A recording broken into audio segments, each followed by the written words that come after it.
புத்தகம் 11. நேரமும் நிரந்தரமும். படைப்பு கதையாடல் தேடல். பிரிவு 1. தலைவரே, நிரந்தரம் உமக்கே சொந்தம். நான் சொல்வது எதையும் அறியாதவர் அல்லர் நீர். நிகழ்வுகளைப் பற்றிய உமது பார்வை தற்காலிகத்தின் நிபந்தனைக்கு உட்பட்டது அல்ல. பின் ஏன் கால வரிசையில் என் நிகழ்வுகளை உம்முன் பட்டியலிடுகிறேன்? என்னால்தான் உமக்கு இவை தெரிய வேண்டும் என்பதல்ல.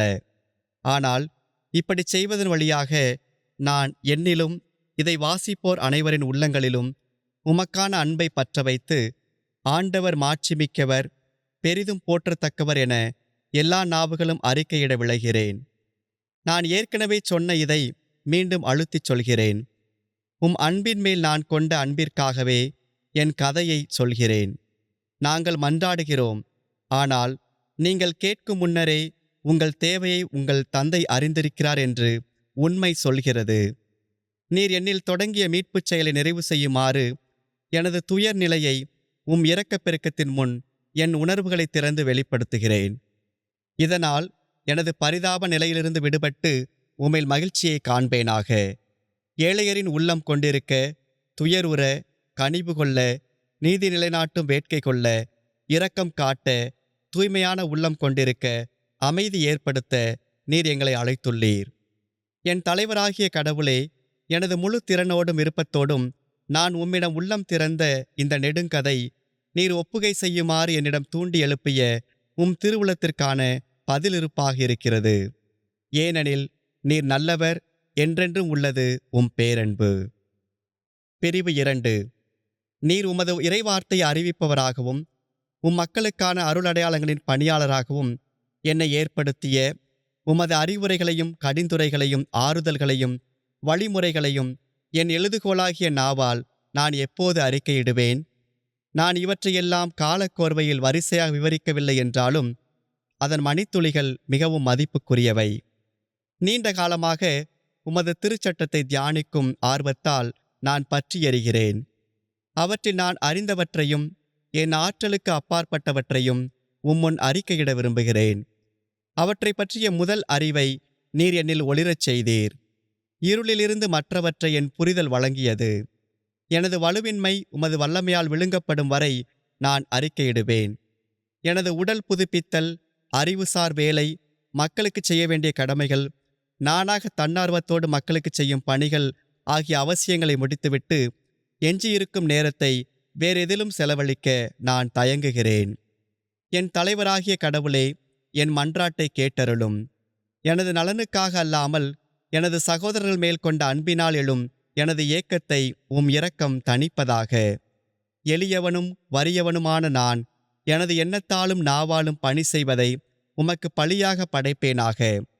உம்மை நோக்கி மன்றாடும் அனைவருக்கும் அளவற்ற நலன்களை பொழிகின்றீர். கவலைகளற்ற நீர் எம்மை பற்றி கவலைப்படுகிறீர். எல்லா வகையான அழுக்குகளினின்றும் பொய்மையினின்றும் எனது உதடுகளை உள்ளும் புறமும் விருத்த சேதனம் செய்து தூய்மைப்படுத்தும். அவற்றில் நான் ஏமாற்றப்படாதவாறும் எனது தவறான விளக்கத்தால் மற்றவர்களை பொய்மைக்கு அழைத்துச் செல்லாதவாறும் உமது மறைநூல்கள் எனக்கு தூய மகிழ்ச்சியை தருவனவாக. ஆண்டவரே, எனக்கு இரங்கி செவிகொடும். என் தலைவராகிய கடவுளே, பார்வையற்றோரின் ஒளியே, வலுவற்றவர்களின் வல்லமையே, பார்வை பெற்றவர்களின் ஒளியும் வலிமையுமானவரே, ஆழத்திலிருந்து என் ஆன்மா எழுப்பும் குரலை கேட்டருளும். ஆழத்திலும் உமது செவிகள் இல்லை என்றால் நாங்கள் வேறெங்கு செல்வோம்? யாரை நோக்கி கூப்பிடுவோம்? பகலும் உமதே, இரவும் உமதே. உமது தலை அசைவில் பொழுதுகள் பறக்கின்றன. உமது திருச்சட்டத்தின் மறைவான இடைவெளிகளைப் பற்றி நாங்கள் சிந்திக்க நீர் அவற்றிலிருந்து எங்களுக்கு இடம் ஒதுக்குகின்றீர். நாங்கள் தட்டும்போது எங்களுக்கு கதவுகளை மூடிவிடாதேயும். உம் மறைநூலின் சில பக்கங்கள் மறைந்தும் தெளிவற்றதுமாயிருப்பது உம் திருவுளத்தாலே. ஓடித் திரிந்து தங்களது வலிமையை புதுப்பித்து நடந்து உண்டு உறங்கி அசை போட்டு அமரும் கலைமான்கள் இந்த காடுகளில் ஏராளம். இப்பக்கங்களை எனக்கு தெளிவாக்கி என்னை நிறைவாக்கும். உமது குரலே என் மகிழ்ச்சி. உமது வார்த்தை பெரும் செல்வத்தின் இன்பத்தை விட மேலானது. நான் விரும்புவதை எனக்கு தாரும், ஏனெனில் நான் அதை விரும்புகிறேன். அந்த விருப்பமே உமது கொடை. உமது கொடைகளை விலக்கிக் கொள்ளாதேயும். தாகமாயிருக்கின்ற கொடியை நீர் கிள்ளிவிடாதேயும். உமது நூல்களில் காண்பவற்றை நான் அறிக்கையிடுவேனாக. உமது புகழ்ச்சி என் காதுகள் கேட்டு உம்மை அள்ளி பருகட்டும். உம் திருச்சட்டத்தில் வியப்பானவற்றை நான் கண்டுணருமாறு என் கண்களை திறந்தருளும். விண்ணையும் மண்ணையும் உண்டாக்கிய தொடக்கம் முதல் விண்ணக நகரத்தில் நீர் என்றும் ஆட்சி செலுத்தும் வரை அது தொடரட்டும். ஆண்டவரே, நான் மன்றாடும் போது என் குரலை கேட்டருளும். என் மீது இரக்கம் கொண்டு எனக்கு பதில் தாரும். எனது ஏக்கம் மண்ணுலகின் பொருட்கள் சார்ந்ததோ, அல்லது பொன் வெள்ளி மற்றும் விலை உயர்ந்த கற்கள் சார்ந்ததோ, அல்லது பகட்டான ஆடைகள் சார்ந்ததோ, அதிகாரத்தின் மதிப்பு அல்லது பதவி சார்ந்ததோ, அல்லது உடல்சார் இன்பம் சார்ந்ததோ, அல்லது எங்களது இவ்வுலக திருப்பயணத்திற்கு தேவையானவை சார்ந்ததோ அல்ல. உமது ஆட்சியையும் அதற்கு ஏற்புடையவற்றையும் நாடும் போது இவை அனைத்தும் சேர்த்து கொடுக்கப்படுகின்றன. என் கடவுளே, நான் விரும்புவதை கண்ணோக்கும். உம் திருச்சட்டப்படி நடக்காமல் செருக்குற்றோர் எனக்கு குழி வெட்டினர். தந்தையே, எனது விருப்பத்தை கண்ணோக்கி இசைவு தாரும். உமது இரக்கத்தால் உம் திருமுன் அருள் பெறுவேனாக. இதனால் நான் தட்டும்போது உமது வார்த்தைகளின் மறைக்கப்பட்ட பொருள் திறப்பதாக. உமது வலப்பக்கத்தில் அமர்ந்திருப்பவரும் நீர் அதிகாரம் தந்த மானிட மகனுமான உம் திருமகன் எங்கள் ஆண்டவராகிய இயேசு கிறிஸ்து வழியாக உம்மை மன்றாடுகிறேன். இவரே உமக்கும் எமக்குமான இணைப்பாளர். நாங்கள் உம்மை தேடாத போது அவர் வழியாக நீர் எங்களை தேடினீர்.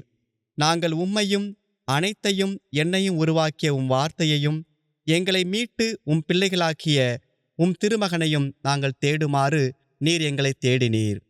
உமது வலப்பக்கத்தில் அமர்ந்து எங்களுக்காக பரிந்து பேசும் அவர் வழியாக உம்மை மன்றாடுகிறேன். ஞானமும் அறிவுமாகிய செல்வங்கள் அனைத்தும் அவரில் மறைந்துள்ளன. அச்செல்வங்களை நான் உம் நூல்களில் தேடுகிறேன். மோசே அவரை பற்றி எழுதினார். அவரும் தன்னை பற்றி சொன்னார். உண்மையும் இதையே சொல்கிறது. பிரிவு 3. தொடக்கத்தில் நீர் விண்ணையும் மண்ணையும் படைத்தது எப்படி என்பதை நான் கேட்டு புரிந்து கொள்வேனாக. மோசே இதை எழுதினார். இதை அவர் எழுதிவிட்டு அவர் தன் வழியே சென்றார். உம்மிடமிருந்து வந்த அவர் உம்மிடமே திரும்பினார். அவர் இப்போது என் முன் இல்லை. அவர் முன் நான் இருந்திருந்தால் அவரை பிடித்து உலுக்கி கேட்டிருப்பேன். படைப்பை பற்றி விலக்கிச் சொல்லுமாறு உம் வழியாக அவரை கெஞ்சி கேட்டிருப்பேன். அவரது வாயிலிருந்து ஒலிக்கும் வார்த்தைகளை கேட்குமாறு என் உடலின் காதுகளை குவித்திருப்பேன். அவர் எபிரேயத்தில் பேசியிருந்தால் அவரது வார்த்தைகள் வெற்று வார்த்தைகளாக என் உள்ளத்தை தொடாமல் போயிருக்கும். அவர் லத்தீனில் பேசியிருந்தால் அவர் சொன்னது எனக்கு புரிந்திருக்கும். ஆனால் அவர் உண்மையைச் சொன்னாரா அல்லது இல்லையா என்பதை நான் எப்படி அறிவேன்? ஏனெனில் இது எனக்கு தெரிந்தால் நான் அவரிடமிருந்து தெரிந்து கொள்ளத் தேவையில்லை. என் உள்ளத்தில் பேசக்கூடிய உண்மை எபிரேயத்திலோ அல்லது கிரேக்கத்திலோ அல்லது லத்தீனிலோ அல்லது எந்த பாமர மொழியிலோ அல்லது இசைக்கருவிகளின் ஓசைகளிலோ பேசியிருக்காது. அவர் உண்மை பேசுகிறார் என்று சத்தமிடும் ஓசைகளைக் கொண்டு உண்மை பேசுவதில்லை. உடனடியாக நான் உறுதியுடன் மோசையிடம் நீர் உண்மையே பேசுகிறீர் எனச் சொல்லியிருப்பேன். ஆக அவரிடம் கேள்வி கேட்க இயலாததால் நான் உண்மையாகிய உம்மிடம் கேட்கிறேன். ஏனெனில் உண்மையானவற்றை பேசுமாறு நீர் அவரை நிரப்பினீர். என் கடவுளே, என் தீமைகளை துருவி பார்க்காதேயும். இவ்வார்த்தைகளை உதிர்க்குமாறு உம் அடியார் மோசேக்கு அருளிய நீர் அவற்றை புரிந்து கொள்ளும் ஆற்றலை எனக்கு அருள்வீராக. பிரிவு 4. வானமும் பூமியும் உளதாயிருக்கின்றன. தாங்கள் உருவாக்கப்பட்டதை அவை உரக்கச் சொல்கின்றன. அவை மாறிக்கொண்டும் பன்மைப்பட்டு கொண்டும் இருக்கின்றன. ஆனால் உருவாக்கப்படாத எதுவும் தனக்கு முன் தன்னிடம் இருந்ததை அது மீண்டும் கொண்டிருப்பதில்லை. ஏற்கனவே தன்னிடம் இல்லாத ஒன்றை மீண்டும் கொண்டிருந்தால் அது மாறுகிறது அல்லது பன்மைப்படுகிறது என்று பொருள். தாங்கள் உருவாக்கப்படவில்லை என்று அவையும் உரக்கச் சொல்கின்றன. நாங்கள் உருவாக்கப்பட்டோம் என்பதை எங்களது இருத்தல் சொல்கிறது. ஏனெனில் நாங்கள் இருத்தலுக்கு வருமுன் எங்களை நாங்களே உருவாக்குமாறு நாங்கள் உளதாயிருக்கவில்லை. அவை பேசும் குரலே அதற்குச் சான்று. ஆண்டவரே, அழகான நீர் அவற்றை உருவாக்கியதால் அவை அழகாயிருக்கின்றன. நீர் நல்லவராயிருப்பதால் அவை நல்லவையாயிருக்கின்றன. நீர் இருப்பதால் அவை இருக்கின்றன. இருந்தாலும் அவற்றை உருவாக்கியவராகிய நீர் இருப்பது போல அவை அழகாயும் நல்லவராயும் உளதாயும் இருப்பதில்லை. உம்மோடு ஒப்பிடும்போது அவற்றின் அழகிலும் நன்மையிலும் இருத்தலிலும் குறையுண்டு. உம் வழியாகவே நாங்கள் இதை அறிகிறோம்.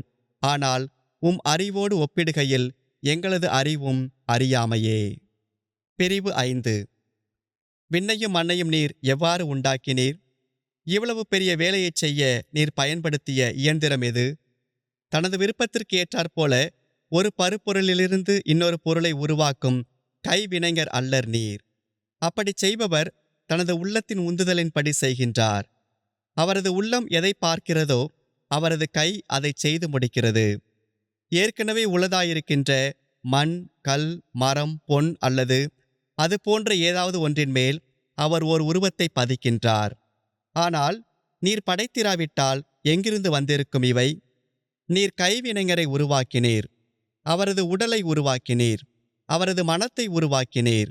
அது அவரது வெளிப்புற உறுப்புகளை ஆளுகை செய்கிறது. நீர் உருவாக்கிய பொருளிலிருந்து அவர் இன்னொன்றை உருவாக்குகிறார்.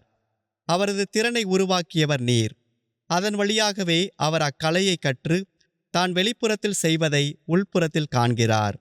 அவரது புலனுணர்வை நீர் உருவாக்கினீர். அவரது வெளிப்புற உலகிற்கும் உள்மனத்திற்கும் இடையே பாலமாக இருக்கிறது அது. அதன் வழியாகவே அவர் உள்ளத்தில் இருக்கிற கருத்து படிவம் பருப்பொருளாக உருவாகிறது. பொருள் உருவானதை புலனுணர்வு மீண்டும் உள்ளத்திற்குச் சொல்கிறது. பின்பு அவரது உள்ளம் உண்மையோடு உரையாடி உருவாக்கப்பட்ட பொருள் நிறைவுள்ளதா என்று ஆய்வு செய்கிறது. அனைத்தையும் படைத்தவரே, இவையெல்லாம் உம்மை புகழ்கின்றன.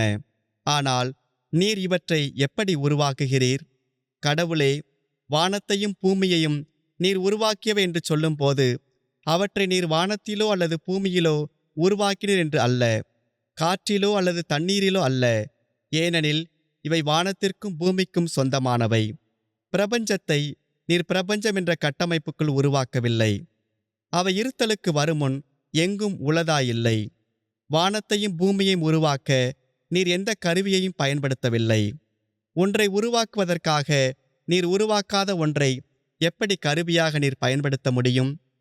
உமது இருத்தல் இல்லாமல் இருத்தலில் இருத்தல் ஏது? நீர் பேசினீர், அவை உருவாக்கப்பட்டன. உம் வார்த்தையால் நீர் அவற்றை உருவாக்கினீர். பிரிவு 6. ஆனால் நீர் எப்படி பேசினீர்? மேகத்திலிருந்து வந்த இவரே என் அன்பார்ந்த மகன் என்ற குரலைப் போல நீர் பேசவில்லை. அந்த குரல் வந்தது, சென்றது, தொடங்கியது, முடிந்தது. வார்த்தைகளின் ஒவ்வொரு அசையும் ஒன்றன் பின் ஒன்றாக வந்து மறைந்து போனது. முதல் அசைக்குப் பின் இரண்டாவது, இரண்டாவதுக்குப் பின் மூன்றாவது, இப்படியாக தொடர்ந்து எல்லா அசைகளுக்குப் பின் நீண்ட மௌனம் தொடர்ந்தது. ஆக உருவாக்கப்பட்ட ஒன்றின் வழியாக வந்த இயக்கம் உமது நிரந்தர திருவுளத்திற்கு தற்காலிகமாக உதவி செய்தது.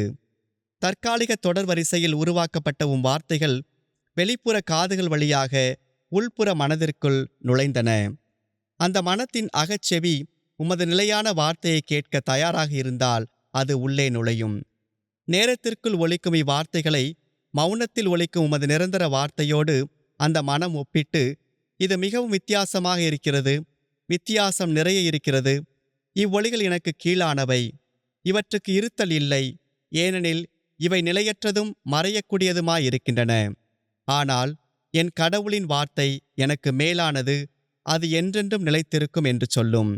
ஆக ஒளித்து மறையும் வார்த்தைகளால் வானமும் பூமியும் உருவாக்கப்பட வேண்டுமென நீர் மொழிந்திருந்தால், இப்படித்தான் நீர் வானத்தையும் பூமியையும் உருவாக்கியிருந்தால், வானமும் பூமியும் உருவாக்கப்படும் முன் பருப்பொருள் உலகிற்குச் சொந்தமான ஒரு பொருள் ஏற்கனவே படைக்கப்பட்டு இருத்தலில் இருந்தது என்றாகும்.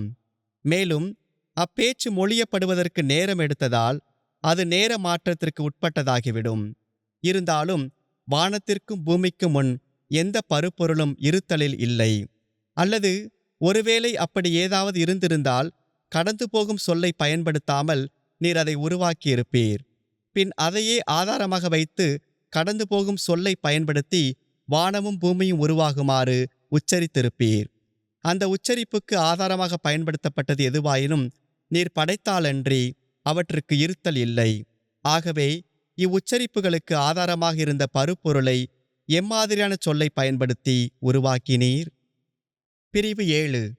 கடவுளாயும் கடவுளோடும் இருக்கும் வார்த்தையை புரிந்து கொள்ள நீர் எங்களை அழைக்கிறீர். அந்த வார்த்தை நிரந்தரத்தில் மொழியப்பட்டது. அவ்வார்த்தையால் எல்லாமே நிரந்தரமாக உச்சரிக்கப்பட்டன. நேரத்தின் தொடர் வரிசையில் அல்ல, ஆனால் எல்லாமே நிரந்தரத்தின் ஒரே நேரத்தில் சொல்லப்பட்டவை. இல்லையென்றால் நேரமும் மாற்றமும் ஏற்கனவே இருந்து உண்மையான நிரந்தரமும் உண்மையான இரவாமையும் இல்லாமல் போயிருக்கும். இதை நான் அறிந்து உமக்கு நன்றி கூறுகிறேன். என் கடவுளே, இதை அறிந்த நான் அறிக்கையிடுகிறேன்.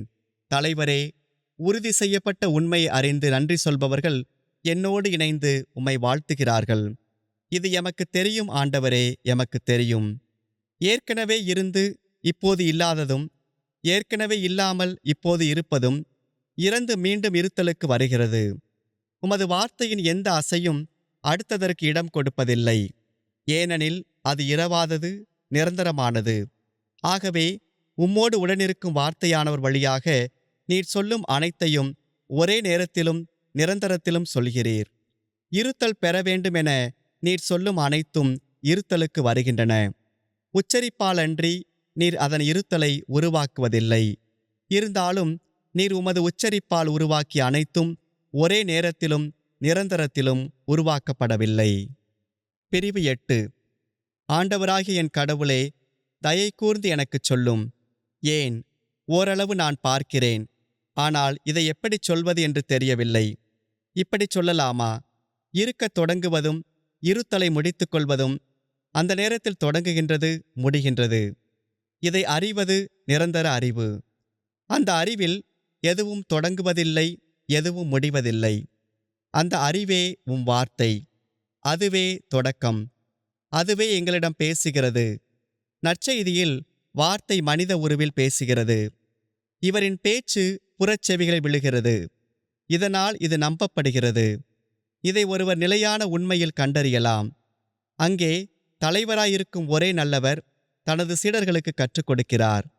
ஆண்டவரே, அங்கே நீர் பேசுவதை நான் கேட்கிறேன். ஏனெனில் எங்களுக்கு கற்பிக்கிறவர் எங்களோடு பேசுகிறார். ஆனால் எங்களுக்கு கற்பிக்காதவர் எங்களோடு பேசினாலும் எங்களோடு பேசுவதில்லை. உண்மையைத் தவிர வேறு ஆசிரியர் யார்?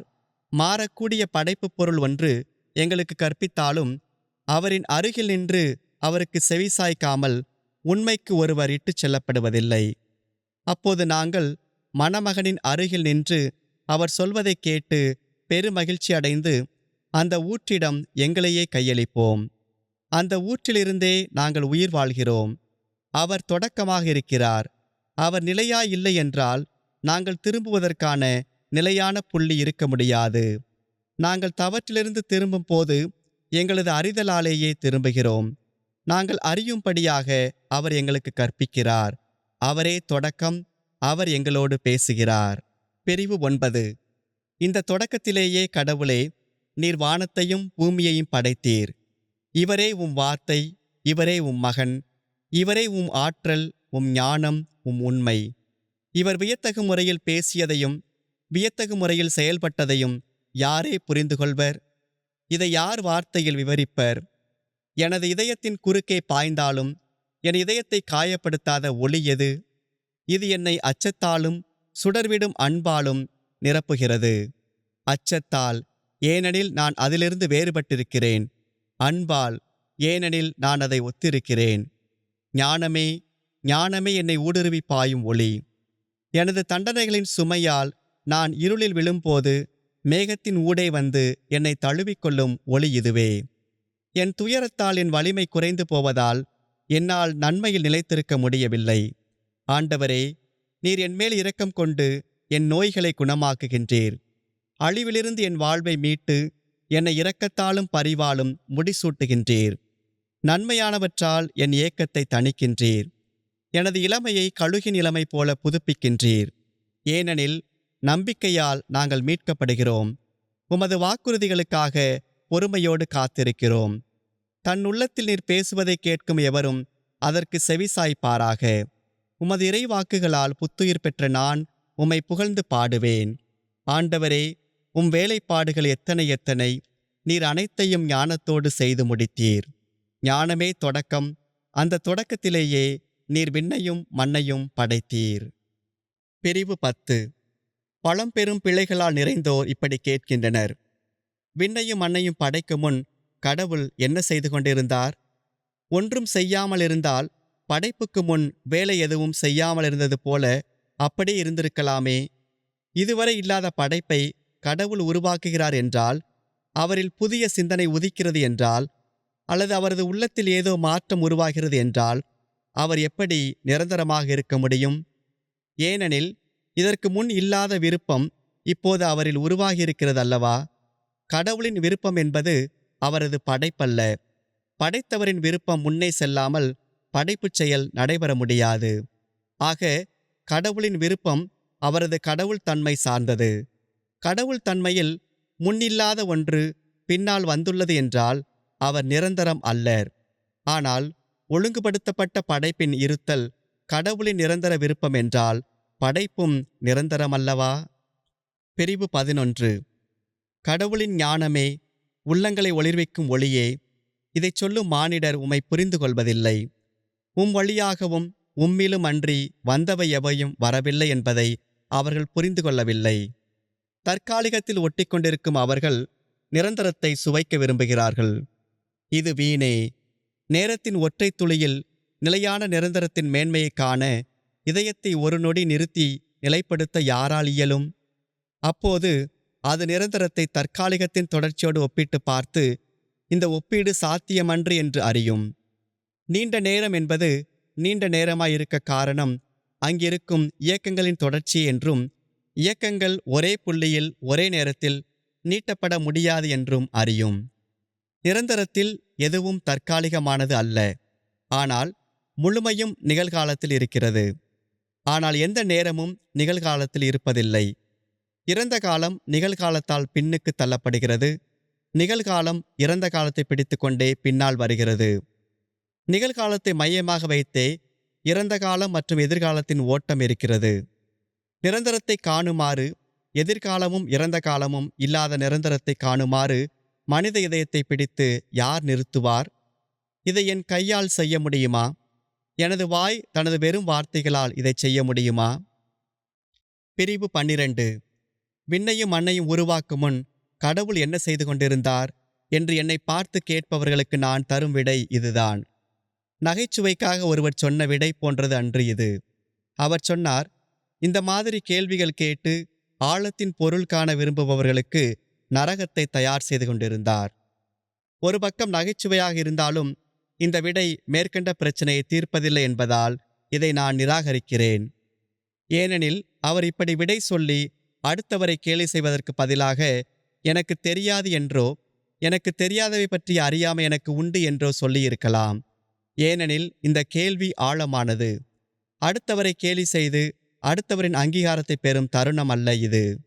எங்கள் கடவுளே, நான் சொல்கிறேன், நீரே அனைத்தையும் படைத்தவர். விண்ணையும் மண்ணையும் என்பது படைக்கப்பட்ட ஒவ்வொன்றையும் குறிக்கிறது என்ற கருதுகோளோடு நான் துணிச்சலாகச் சொல்வேன். கடவுள் விண்ணையும் மண்ணையும் உருவாக்கும் முன் அவர் ஒன்றையும் உருவாக்கவில்லை. அவர் எதையாவது உருவாக்கியிருந்தால் படைப்பைத் தவிர அது வேறு என்னவாக இருக்கும்? எந்த படைப்பும் இருத்தலுக்கு வரும் முன் எந்த படைப்பும் இல்லை என்பது எனக்கு உறுதியாய் தெரியும். இதைப்போல உறுதியாக நான் அறிவது வேறொன்றுமில்லை. பிரிவு 13. ஒருவேளை ஒருவருடைய உள்ளம் இறந்த காலத்தின் உருவங்கள் மேல் சுற்றித் திரிந்து, எல்லாம் வல்ல, எல்லாவற்றையும் உருவாக்குகிற, எல்லாவற்றையும் பாதுகாக்கிற கடவுள், விண்ணையும் மண்ணையும் படைத்தவர், நீர் படைக்கும் முன் எண்ணிறந்த காலங்கள் ஓய்ந்திருந்தீர் என வியப்புற்றால், அவர் விழித்தெழுந்து தனது வியப்புக்கு பின் உள்ள தவறை அறிந்து கொள்ள வேண்டும்.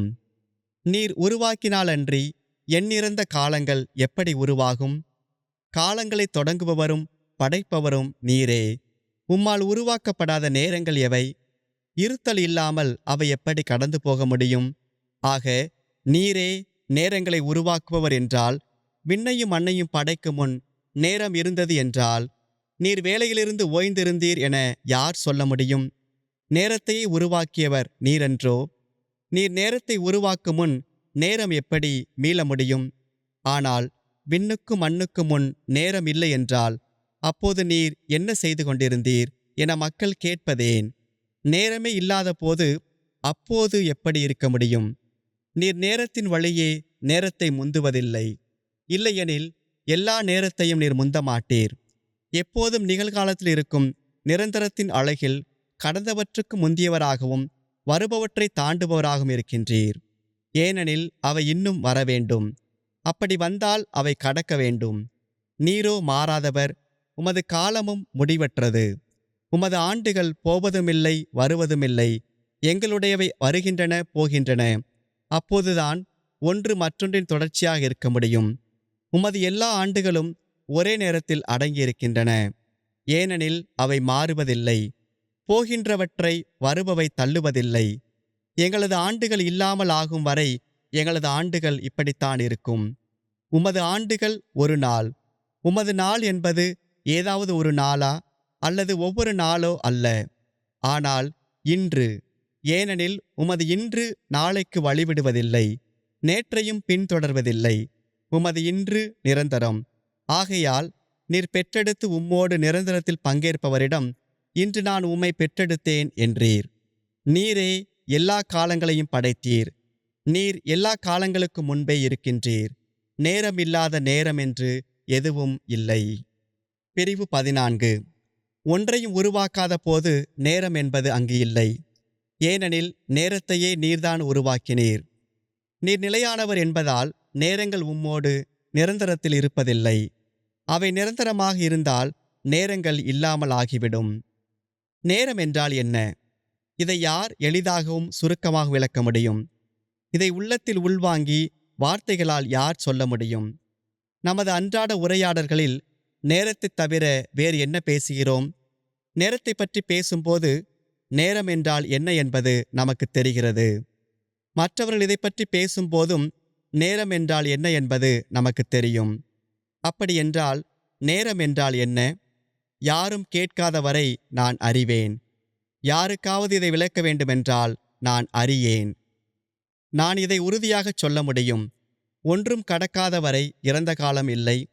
ஒன்றும் வராத வரை எதிர்காலம் இல்லை. ஒன்றும் இல்லை என்றால் நிகழ்காலம் இல்லை. இலக்கணத்தில் வரும் 2 காலங்களை எடுத்துக்கொள்வோம். இறந்த காலம், எதிர்காலம். இறந்த காலம் இப்போது இல்லையெனில், எதிர்காலம் இன்னும் வரவில்லை எனில் அவை எப்படி இருக்க முடியும்? நிகழ்காலம் எப்போதும் நிகழ்காலமாகவே இருந்தால் அது இறந்த காலத்திற்கு கடந்து செல்லாது. அப்போது அது நேரமாக இல்லாமல் நிரந்தரமாக இருக்கும். ஆனால் நிகழ்காலம் நேரமாக மாறும்போது இறந்த காலத்திற்கு கடந்து செல்வது போல வந்தால் நிகழ்காலம் இருக்கிறது என எப்படி சொல்ல முடியும்? அது இருப்பதற்கு காரணம் அது இல்லாமல் போகும் என்பதுதான். நேரம் தனது இருத்தல் வழியாக இல்லாமைக்குச் செல்கிறது என்று சொன்னாலன்றி நேரம் இருக்கிறது என்பதை நம்மால் சொல்ல முடியாது. பிரிவு 15. இருந்தாலும் நீண்ட காலம் மற்றும் குறுகிய காலம் பற்றி பேசுகிறோம். இறந்த காலத்தையோ அல்லது எதிர்காலத்தையோ தான் நாம் இங்கே குறிப்பிடுகிறோம். இறந்த காலத்தை குறித்து நீண்ட காலம் என்கிறோம். எடுத்துக்காட்டாக 100 ஆண்டுகளுக்கு முன். குறுகிய காலம் என்று சொல்லும்போது 10 நாட்களுக்கு முன் என புரிந்து கொள்கிறோம். அல்லது இன்னும் குறுகிய காலத்தில் என்று சொல்லும்போது இன்னும் 10 நாட்கள் என புரிந்து கொள்கிறோம். இல்லாத ஒன்றை நீண்டது, குறுகியது என நம்மால் எப்படி சொல்ல முடியும்? ஏனெனில் இறந்த காலத்துக்கு இப்போது இருத்தல் இல்லை. எதிர்காலம் இன்னும் வரவில்லை. ஆக இறந்த காலத்தை பற்றி சொல்லும்போது நீண்ட காலமாக இருந்தது என்றும், எதிர்காலத்தை பற்றி சொல்லும்போது நீண்ட காலமாக இருக்கும் என்றும் சொல்ல வேண்டும். என் ஆண்டவரே, என் ஒளியே, இந்த புள்ளியில் உண்மை மானுடத்தை கேலி செய்வதில்லையா? நீண்ட காலமாக இருந்தது. அது கடந்ததால் நீண்டதா அல்லது இருப்பதிலேயே நீண்டதா? அது இருந்தபோது நீண்டதாக இருந்திருக்கலாம். ஆனால் இறந்த காலமாக நீண்ட காலமாக இருக்கும் ஆற்றலோடு அது இருக்கவில்லை. ஏனெனில் அது இருந்ததே இல்லை. ஆக இறந்த காலம் நீண்டதாக இருந்தது என்று சொல்ல வேண்டாம். ஏனெனில் கடந்து போன ஒன்றை, இறந்து போன ஒன்றை நாம் நீண்டதாக இருப்பதாக அளவிட முடியாது. ஆனால் இருந்த நேரம் நீண்டதாக இருந்தது என்று சொல்வோம். ஏனெனில் அது இருந்தபோது நீண்டதாக இருந்தது. நீண்டதாக இருக்குமாறு அது இருந்தது. ஆனால் அது கடந்தவுடன் ஒரே நேரத்தில் அது இல்லாமல் போய்விட்டது. ஏனெனில் அதன் இருத்தல் இல்லாமையாகிவிட்டது. மனித ஆன்மாவே, நிகழ்காலம் நீண்டதாக இருக்க முடியுமா என பார்ப்போம். காலத்தின் இடைவெளிகளை கணிக்கவும் அளவிடவும் உனக்கு ஆற்றல் உண்டு. நீ எனக்கு என்ன பதில் தருவாய்? 100 ஆண்டுகள் என்பது நிகழ்காலத்தில் நீண்ட காலமா? 100 ஆண்டுகள் ஒரே நேரத்தில் இருக்க முடியுமா? முதல் ஆண்டு நிகழ்காலத்தில் இருக்கும்போது 99 ஆண்டுகள் எதிர்காலத்தில் இருக்கின்றன. ஆகவே அவை இருக்க மாட்டா. 2ஆம் ஆண்டு நிகழ்காலத்தில் இருக்கும்போது ஓராண்டு இறந்த காலத்திலும் மற்றவை எதிர்காலத்திலும் இருக்கும். நூற்றாண்டின் எந்த ஆண்டு நிகழ்காலத்தில் இருப்பது போல கருதினாலும் சில ஆண்டுகள் கடந்து முன்னால் போயிருக்கும், சில ஆண்டுகள் தொடர்ந்து வரவேண்டியிருக்கும். நூற்றாண்டு நிகழ்காலத்தில் இருக்க முடியாது.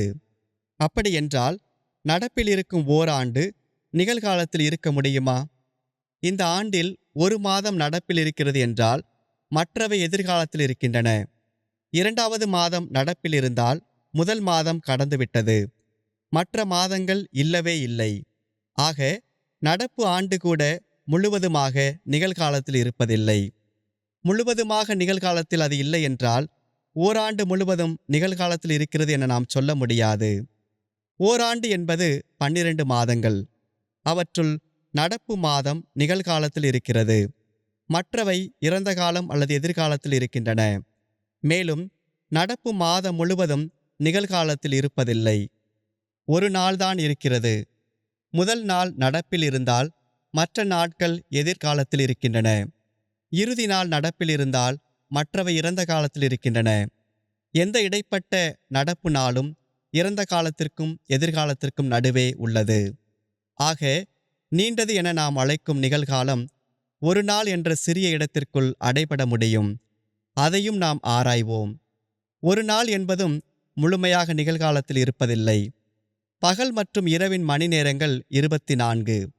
முதல் மணி நேரம் மற்ற மணி நேரங்களை எதிர்காலத்திலும், இறுதி மணி நேரம் மற்ற மணி நேரங்களை இறந்த காலத்திலும் வைத்திருக்கிறது. ஒவ்வொரு மணி நேரமும் தப்பியோடு மணித்துளிகளால் ஆனவை. பறந்து போன பகுதி இறந்தது, மீதமிருக்கின்ற பகுதி வரவேண்டியது. மணியின் மிகச்சிறிய துளியை எடுத்தால், அதைவிட இன்னும் சிறிய பகுதிகளாக பிரிக்க முடியாத அளவுக்கு எடுத்தால் அதுவே நிகழ்காலம். இந்த நேரமும் எதிர்காலத்திலிருந்து கடந்த காலத்திற்கு மிக வேகமாக நகர்ந்து அது நீடிப்பு அல்ல, இடைவெளி என்ற நிலையில் இருக்கிறது. நீடிப்பு இருந்தது என்றால் அதை இறந்த காலம் எதிர்காலம் என்று பிரித்துவிட முடியும். ஆனால் நிகழ்காலம் இடத்தை எடுப்பதில்லை. நீண்ட என்று நாம் அழைக்கும் காலம் எங்கிருக்கிறது? அது எதிர்காலமா? இது இன்னும் வராததால் நீண்ட காலமாய் இருக்கிறது என சொல்வதற்கு பதிலாக நீண்ட காலமாக இருக்கும் என சொல்கிறோம். எப்போது அது நீளமாகும்? அது நீளமானால் அது இன்னும் எதிர்காலத்திலே இருக்கும். அது நீண்டதாக இருக்காது, ஏனெனில் அது நீண்டதாக இன்னும் இல்லை. ஆனால் அது நீண்டதாக இருக்க ஆரம்பித்தால் அதற்கு இருத்தல் வந்துவிடுவதால் நிகழ்காலமாக அது மாறிவிடும். இப்படியாக இது நீண்டதாக இருக்கும் சாத்தியம் பெற்றிருக்கிறது. இது நீண்டதாக இருக்க முடியாது என நிகழ்காலம் குரல் எழுப்புகிறது. பிரிவு 16. இருந்தாலும் ஆண்டவரே, காலத்தின் இடைவெளிகள் பற்றி கருத்தாயிருக்கும் நாங்கள் ஒன்றை மற்றொன்றோடு ஒப்பிட்டு சிலவற்றை நீண்டது என்றும் சிலவற்றை குறுகியது என்றும் சொல்கிறோம். மேலும் ஒன்று மற்றதை விட நீண்டதாகவோ குறுகியதாகவோ எப்படி இருக்கிறது என்பதை அளவிடவும் செய்கிறோம். அளவிட்டு ஒன்று மற்றதை விட 2 அல்லது 3 மடங்கு என்றும் 2 காலங்கள் ஒரே அளவு கொண்டவை என்றும் ஒப்பிடுகிறோம். நமது புலன் உணர்வு புரிதலை அளவுகோலின் அடிப்படையாக வைத்து கடந்து போன நேரங்களை அளக்கின்றோம். ஆனால் இப்போது இல்லாத இறந்த காலத்தையோ இன்னும் இருத்தலுக்கு வராத எதிர்காலத்தையோ யார் அளவிட முடியும்? இருத்தல் இல்லாத ஒன்றை என்னால் அளக்க முடியும் என்று ஒருவேளை துணிச்சலோடு ஒருவர் சொன்னால் தவிர வேறு யார் அளவிட முடியும்? நேரம் கடந்து போகும் பொழுதில் நேரத்தை புரிந்துணரவும் அளவிடவும் முடியும். ஆனால் அது கடந்து விட்டாலோ அல்லது நிகழ்காலத்தில் இல்லை என்றாலோ புரிந்துணரவும் அளவிடவும் முடியாது. பிரிவு 17. தந்தையே, நான் ஆராய்ந்து பார்க்கிறேனே தவிர எதையும் அறுதியிட்டு கூறவில்லை. என் கடவுளே, என்னை காத்தருளும், ஆளுகை செய்யும். இறந்த காலம், நிகழ்காலம், எதிர்காலம் என்னும் 3 காலங்கள். இதை நாங்கள் குழந்தைகளாக கற்றோம், குழந்தைகளுக்கு கற்றுக் கொடுக்கிறோம். நிகழ்காலம் மட்டுமே இருக்கிறது, மற்ற இரண்டும் இல்லை என யார் சொல்வார்? அல்லது நிகழ்காலம் எதிர்காலத்திலிருந்து மறைவாயிருந்து வெளியே வருகிறது என்றும் அது அப்படியே மறைந்து நிகழ்காலத்திலிருந்து இறந்த காலம் வருகிறதா? இறைவாக்கு உரைத்தவர்கள் இல்லாதவற்றை பற்றி எப்படி பேசினர்? இல்லாதது என்பது இருக்க முடியாது.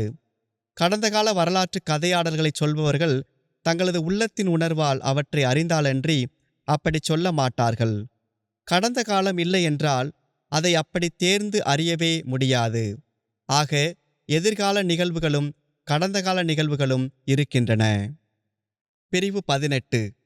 எனது ஆராய்ச்சியை இன்னும் கொஞ்சம் நீட்ட அனுமதி தாரும் தலைவரே. எனது நம்பிக்கையே என் கவனம் சிதறாமல் இருப்பதாக. எதிர்கால நிகழ்வுகளும் கடந்த கால நிகழ்வுகளும் இருக்கின்றன என்றால் அவை எங்கே இருக்கின்றன என நான் அறிய விரும்புகிறேன். விடை கண்டுபிடிக்கும் திறன் எனக்கு இல்லை என்றாலும் அவை எங்கிருந்தாலும் அவை எதிர்காலமாக அல்லது இறந்த காலமாக இருப்பதில்லை. மாறாக நிகழ்காலமாகவே இருக்கின்றன. ஏனெனில் அங்கேயும் அவை எதிர்காலமாக இருந்தால் அவை இன்னும் அங்கே இல்லை. அங்கேயும் அவை இறந்த காலமாக இருந்தால் அவை இனிமேலும் அங்கு இல்லை. ஆக அவை எங்கே இருந்தாலும் எப்படி இருந்தாலும் நிகழ்காலத்திலே அன்றி அவை வேறெங்கும் இல்லை. இறந்த காலத்தின் உண்மையான நிகழ்வு ஒன்று எடுத்துரைக்கப்படும் போது நினைவு யதார்த்த நிகழ்வுகளை அல்ல, மாறாக நிகழ்வுகள் உருவாக்கிய உருவங்களிலிருந்து வரும் வார்த்தைகளையே உருவாக்குகிறது. புலனுணர்வு வழியே செல்லும் பதிவுகள் அவை. ஆக எனது பிள்ளை பருவம் இப்போது இல்லை. அது இறந்த காலத்தில் இருக்கிறது. அந்த இறந்த காலமும் இப்போது இல்லை. ஆனால் என் கதையை நினைவு கூர்ந்து நான் சொல்லும்போது பிள்ளை பருவத்தின் உருவத்தை நான் நிகழ்காலத்தில் பார்க்கிறேன். ஏனெனில் அது இன்னும் என் நினைவில் இருக்கிறது. எதிர்காலம் பற்றிய கணிப்புகளிலும் இப்படியே நடக்கிறது என்பது எனக்கு தெரியவில்லை. என் கடவுளே, எனக்கு தெரிந்தது இதுதான். சில நேரங்களில் நாங்கள் முன்கூட்டியே எதிர்கால செயல்களை பற்றி எண்ணுகிறோம். இந்த சிந்தனை நிகழ்காலத்தில் இருக்கின்றது. ஆனால் நாங்கள் முன்கூட்டி நினைக்கும் செயல் இன்னும் இருத்தல் பெறவில்லை. ஏனெனில் அது எதிர்காலத்தில் இருக்கிறது. அச்செயலை நாங்கள் தொடங்கும் போது முன்கூட்டியே சிந்தித்த எண்ணம் செயல்பாடாக மாறும்போது அச்செயலுக்கு இருத்தல் இருக்கும். அச்செயல் நிகழ்காலத்தில் இருக்கிறது, எதிர்காலத்தில் அல்ல. எதிர்காலம் பற்றிய முன்னெண்ணம் அல்லது ஊகம் எவ்வழியில் நடந்தாலும் இருத்தல் பெறாதவரை எதையும் காண இயலாது. இருப்பது அனைத்தும் நிகழ்காலத்திலே அன்றி எதிர்காலத்தில் இருப்பதில்லை. எதிர்காலத்தை அறிவது என்று மக்கள் சொல்லும்போது எதிர்கால நிகழ்வுகள் அறியப்படுவதில்லை. ஏனெனில் அவை எதிர்காலத்திற்கு உரியவை. மாறாக ஏற்கனவே இருக்கும் அவற்றின் தூண்டுதல்களையும் அறிகுறிகளையுமே அறிகிறார்கள். இவ்வாறாக அவற்றை பார்ப்பவர்களுக்கு அவை எதிர்காலத்தில் அல்லாமல் நிகழ்காலத்தில் தெரிகிறது. இந்த அடிப்படையில்தான் எதிர்காலம் மனதில் படிவமாக உருவாக்கப்பட்டு முன்னுரைக்கப்பட முடியும். மேலும் இக்கருத்து படிவங்கள் ஏற்கனவே இருக்கின்றன. எதிர்காலத்தை முன்னுரைப்பவர்கள் இக்கருத்து படிவங்கள் ஏற்கனவே அவர்களது எண்ணங்கள் இருப்பது போல பார்க்கிறார்கள். நிறைய எடுத்துக்காட்டுகளின் குவியலிலிருந்து ஒன்றை மட்டும் எடுத்தாளுகிறேன். விடியலை பார்க்கிறேன். கதிரவன் எழுவான் என நான் முன்கணிக்கிறேன். நான் எதை பார்க்கிறேனோ அது நிகழ்காலம், எதை கணிக்கிறேனோ அது எதிர்காலம். கதிரவன் எதிர்காலத்தில் அல்ல, அது ஏற்கனவே இருக்கிறது. அதன் விடியலே எதிர்காலத்தில் இருக்கிறது. எழுதல் இன்னும் வரவில்லை. ஆனால் நான் பேசிக்கொண்டிருக்கும் போதே எழுதலை பற்றி நான் கற்பனை செய்யாவிடில் என்னால் முன்கணிக்க இயலாது. ஆனால் நான் விண்ணில் பார்க்கும் விடியல் ஒளி சூரிய உதயம் அல்ல, சூரிய உதயத்தை நான் கற்பனை செய்வதும் அல்ல. இவை இரண்டுமே நிகழ்காலத்திலிருந்து அறிந்து கொள்ளப்பட முடிவதால் சூரிய உதயத்தை முன்கணிக்க முடியும். ஆக எதிர்கால நிகழ்வுகள் இன்னும் இருத்தல் பெறவில்லை. நிகழ்காலத்தில் அவை இல்லை என்றால் அவை இருத்தலில் இல்லை. இருத்தல் இல்லை என்றால் அவற்றை பார்க்க இயலாது. ஆனால் நிகழ்காலத்தில் காணப்படுபவற்றிலிருந்து நாம் அவற்றை முன்கணிக்க முடியும். பிரிவு 19. படைப்பின் ஆளுநரே, எதிர்காலத்தில் நடப்பவை பற்றி உள்ளங்களுக்கு நீர் உணர்த்துவது எப்படி? ஏனெனில் நீர் இறைவாக்கினர்களுக்கு கற்பித்தீர். எதிர்காலம் என்று எதுவும் இல்லாதவர்களுக்கு எதிர்காலத்தை பற்றிய தகவலை நீர் எப்படி தருகிறீர்? நிகழ்காலத்தின் ஒளியில் எதிர்காலத்தை வாசிக்க அவர்களுக்கு கற்றுக் கொடுத்தீரா? இல்லாத ஒன்றை எப்படி தெரிந்து கொள்ள முடியும்? உமது வழி எனது எண்ணத்திற்கு அப்பாற்பட்டது. அது உன்னதமானது, என் அறிவுக்கு எட்டாதது.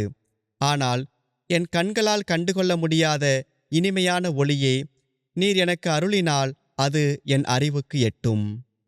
பிரிவு 20. எதிர்காலமும் இறந்த காலமும் இல்லை என்பதும், இறந்த காலம், நிகழ்காலம், எதிர்காலம் என்று காலங்களை வரையறுப்பது தவறான மொழி ஆளுகை என்பதும் இப்போது தெளிவாகிறது. ஒருவேளை இப்படி சொல்வது சரியாக இருக்கும். 3 காலங்கள் இருக்கின்றன. கடந்தவை பற்றிய நிகழ்காலம், இருப்பவை பற்றிய நிகழ்காலம், வரவிருப்பவை பற்றிய நிகழ்காலம். காலத்தின் 3 பரிமாணங்களும் மனத்தில் இருக்கின்றன. அவற்றை நான் வேறெங்கும் காணுவதில்லை. கடந்தவை பற்றி எண்ணும் நிகழ்காலத்தை நினைவு என்றும், இருப்பவை பற்றி எண்ணும் நிகழ்காலத்தை உடனடி விழிப்புணர்வு என்றும், வரவிருப்பவை பற்றி எண்ணும் நிகழ்காலத்தை எதிர்பார்ப்பு என்றும் அழைக்கலாம். இப்படிப்பட்ட மொழி ஆளுகை அனுமதிக்கப்பட்டால் இதில் 3 காலங்கள் உள்ளன. 3 காலங்கள் உள்ளதை நாம் ஏற்றுக்கொள்ள முடியும். மேலும் காலங்கள் 3, அவை இறந்த காலம், நிகழ்காலம், எதிர்காலம் என்று நாம் சொல்லலாம். வழக்கமாக இப்படி பேசுவது தவறு என்றாலும் இதுவே பொதுவான பயன்பாட்டில் இருக்கிறது. இந்த பயன்பாட்டை நாம் எடுத்துக்கொள்வோம். இதை நான் விமர்சிக்கவோ விளக்கவோ இல்லை. எதிர்காலமும் இறந்த காலமும் இப்போது நிகழ்காலத்தில் இல்லை என்ற புரிதல் இருந்தால் அதுவே போதும். நமது வழக்குகளில் நாம் பயன்படுத்தும் சில வார்த்தைகள் சரியாக இருந்தாலும் அவற்றின் மொழி ஆளுகை தவறாக இருக்கிறது. இருந்தாலும் நமது தகவல் பரிமாற்றத்தில் பொருள் புரிந்து கொள்ளப்படுகிறது. பிரிவு 21. நாங்கள் கடந்த காலத்தை அளவிட்டு ஒன்று மற்றதை விட 2 மடங்கானது என்றும், அல்லது மற்றதை போன்றது என்றும், அல்லது அதற்கு சமமானது என்றும் சொல்ல முடியும். மற்ற காலங்களையும் நாம் அளவிட்டு அறுதியிட முடியும் என்றும் சற்று முன் உற்று நோக்கினேன். ஆக நான் ஏற்கனவே சொல்லிக் கொண்டிருப்பது போல, காலம் கடந்து போகும்போது காலங்களின் பகுதிகளை நாங்கள் கணக்கிடுகிறோம். உனக்கு எப்படி தெரியும் என்று என்னிடம் யாராவது கேட்டால் எனக்கு தெரியும், ஏனெனில் நாம் காலத்தை கணக்கிடுகிறோம். இருத்தல் இல்லாத ஒன்றை கணக்கிட நம்மால் இயலாது. இறந்த காலத்திற்கும் எதிர்காலத்திற்கும் இருத்தல் இல்லை. நீட்சி இல்லாத நிகழ்காலத்தை நாம் எப்படி அளக்க முடியும்? அது கடந்து போகும்போது அளவிடப்படுகிறது, கடந்து விட்டபின் அல்ல. ஏனெனில் கடந்த பின் அங்கே அளவிட ஒன்றும் இருக்காது. நேரம் அளவிடப்படும்போது எங்கிருந்து வருகிறது? எந்த வழியில் அது கடக்கிறது? அது எங்கே போகிறது? எதிர்காலத்திலிருந்து வந்து நிகழ்காலத்தில் கடந்து இறந்த காலத்திற்கு அது செல்ல வேண்டும். ஆக இருத்தல் இல்லாத ஒன்றிலிருந்து புறப்பட்டு நீட்சி இல்லாத ஒன்றை கடந்து இல்லாத ஒன்றிற்கு கடந்து செல்கிறது. நீட்சி அடையாத நேரத்தை நாம் எப்படி அளவிடுகிறோம்? நேரத்தின் அளவை ஒற்றை, இரட்டை, 3, சமம் அல்லது இது போன்ற வார்த்தைகளில் வரையறுக்கும் போது நேரத்திற்கு நீட்சி இருப்பது போலவே பேசுகிறோம். கடந்து கொண்டிருக்கும் நேரத்தை எந்த நீட்சியால் நாம் அளவிட முடியும்? எதிர்காலத்திலிருந்து வருவதால் அது எதிர்காலத்தில் இருக்கிறதா? இல்லை. ஏனெனில் இல்லாத ஒன்றை நாம் அளவிடுவதில்லை. நிகழ்காலத்தை கடந்து செல்வதால் அது நிகழ்காலத்தில் இருக்கிறதா? இல்லை. ஏனெனில் நீட்சி இல்லாத ஒன்றை நாம் கணக்கிட இயலாது. இறந்த காலத்திற்குள் செல்வதால் அது இறந்த காலத்தில் இருக்கிறதா? இல்லை. ஏனெனில் இப்போது இல்லாத ஒன்றை நாம் அளவிட இயலாது. பிரிவு 22. இந்த சிக்கலான புதிரை விடுவிக்க எனது உள்ளம் பற்றி எரிகிறது. தலைவராகிய என் கடவுளே, கதவை அடைத்து கொள்ளாதேயும். நல்ல தந்தையே, கிறிஸ்து வழியாக உம்மை இறைஞ்சுகிறேன். ஆண்டவரே, எனக்கு பழக்கமானதும் என்னிடமிருந்து மறைந்திருப்பதுமான இவற்றை நான் புரிந்து கொள்ளும் என் ஏக்கத்திற்கு விடை தராமல் கதவை அடைத்து கொள்ளாதேயும். அவற்றை ஊடுருவி பார்ப்பதிலிருந்தும் உமது இரக்கத்தால் நான் ஒளிவூட்டப்படுவதிலிருந்தும் என்னை தடுக்காதேயும். அவற்றை பற்றி நான் யாரிடம் கேட்பேன்? உம்மிடம் தவிர யாரிடம் என் இயலாமையை அறிக்கையிட முடியும்? உம் மறைநூல்களை கற்பதில் எனக்குள் பற்றியெறியும் ஆர்வம் குறித்து நீர் எரிச்சல் அடைவதில்லை. நான் விரும்புவதை எனக்கு தாரும், ஏனெனில் நான் இதை விரும்புகிறேன். இந்த விருப்பமும் உமது கொடையே. அதை எனக்கு தாரும் தந்தையே. உமது பிள்ளைகளுக்கு நற்கொடைகள் அளிப்பது எப்படி என்பதை நீர் அறிவீர். புரிந்து கொள்ள நான் தொடங்கியிருக்கும் இந்த வேலை எனக்கு மிகவும் கடினமாக இருப்பதால் அது நிறைவேறும் வரை எனக்கு கதவை திறந்தருளும். தூயவருக்கெல்லாம் தூயவராம் கிறிஸ்து வழியாக உம்மை கேட்கிறேன். என் தேடலை யாரும் தடுக்காதிருக்கட்டும். நான் கடவுள் மீது நம்பிக்கையோடு இருக்கிறேன், ஆகவே பேசுகிறேன். இதுவே என் எதிர்நோக்கு. ஆண்டவரின் அழகை நான் காண வேண்டும் என்றே நான் வாழ்கிறேன். ஆண்டவரே, என் முடிவு பற்றியும் என் வாழ்நாளின் அளவு பற்றியும் எனக்கு கற்றுத்தாரும். அப்போது நான் எத்துணை நிலையற்றவன் என உணர்ந்து கொள்வேன். என் வாழ்நாளை சில விரற்கடை அளவாக்கினீர். என் ஆயுள் காலம் உமது பார்வையில் ஒன்றுமில்லை. அவை கடந்து போகின்றன, எப்படி என்பதை நான் அறியேன். இந்த நேரம் அந்த நேரம், இக்காலம் அக்காலம் என்று நாம் பின்வருமாறு பேசுகிறோம். அவர் சொல்லி எவ்வளவு காலம் ஆயிற்று? எவ்வளவு காலத்திற்கு முன் அவர் இதைச் செய்தார்? அதை நான் எவ்வளவு காலம் காணத் தவறினேன் என்றும், இந்த அசைகள் அந்த ஒற்றை அல்லது குறிலசையை விட இரட்டிப்பான நேரம் எடுக்கின்றன.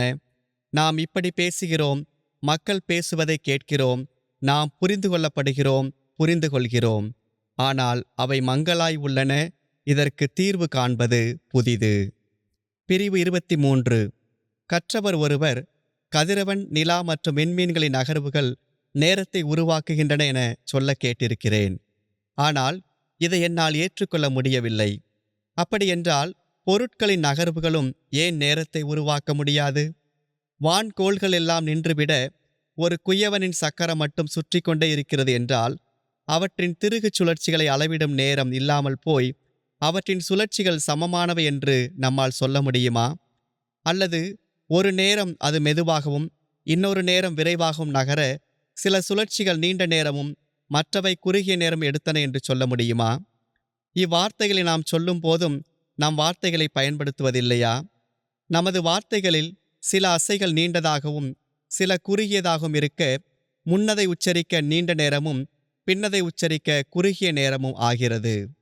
சிறியவற்றுக்கும் பெரியவற்றுக்கும் எக்காலத்துக்கும் எல்லா இடத்திற்கும் பொருத்தமான உண்மைகளை சிறிய ஒன்றில் கற்றுக்கொள்ள மனித மூளைக்கு கற்றுத்தாரும் கடவுளே.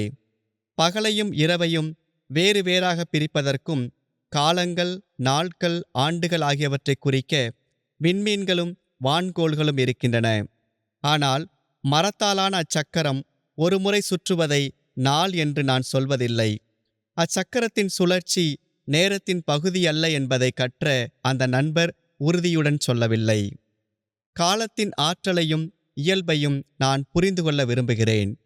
காலம் அல்லது நேரமே பருப்பொருட்களின் அசைவுகளை அளவிட, எடுத்துக்காட்டாக இந்த இயக்கம் அதைப்போல 2 அல்லது இவ்வளவு மடங்கு நீண்டது என்று சொல்ல உதவுகிறது. இக்கேள்வியை எழுப்ப நான் மீண்டும் விரும்புகிறேன். நாள் என்பது கதிரவன் பூமியின் மேலிருக்கும் நேர இடைவெளியை குறிக்கிறது. இங்கே நாள் என்பது இரவிலிருந்து வேறுபடுகிறது.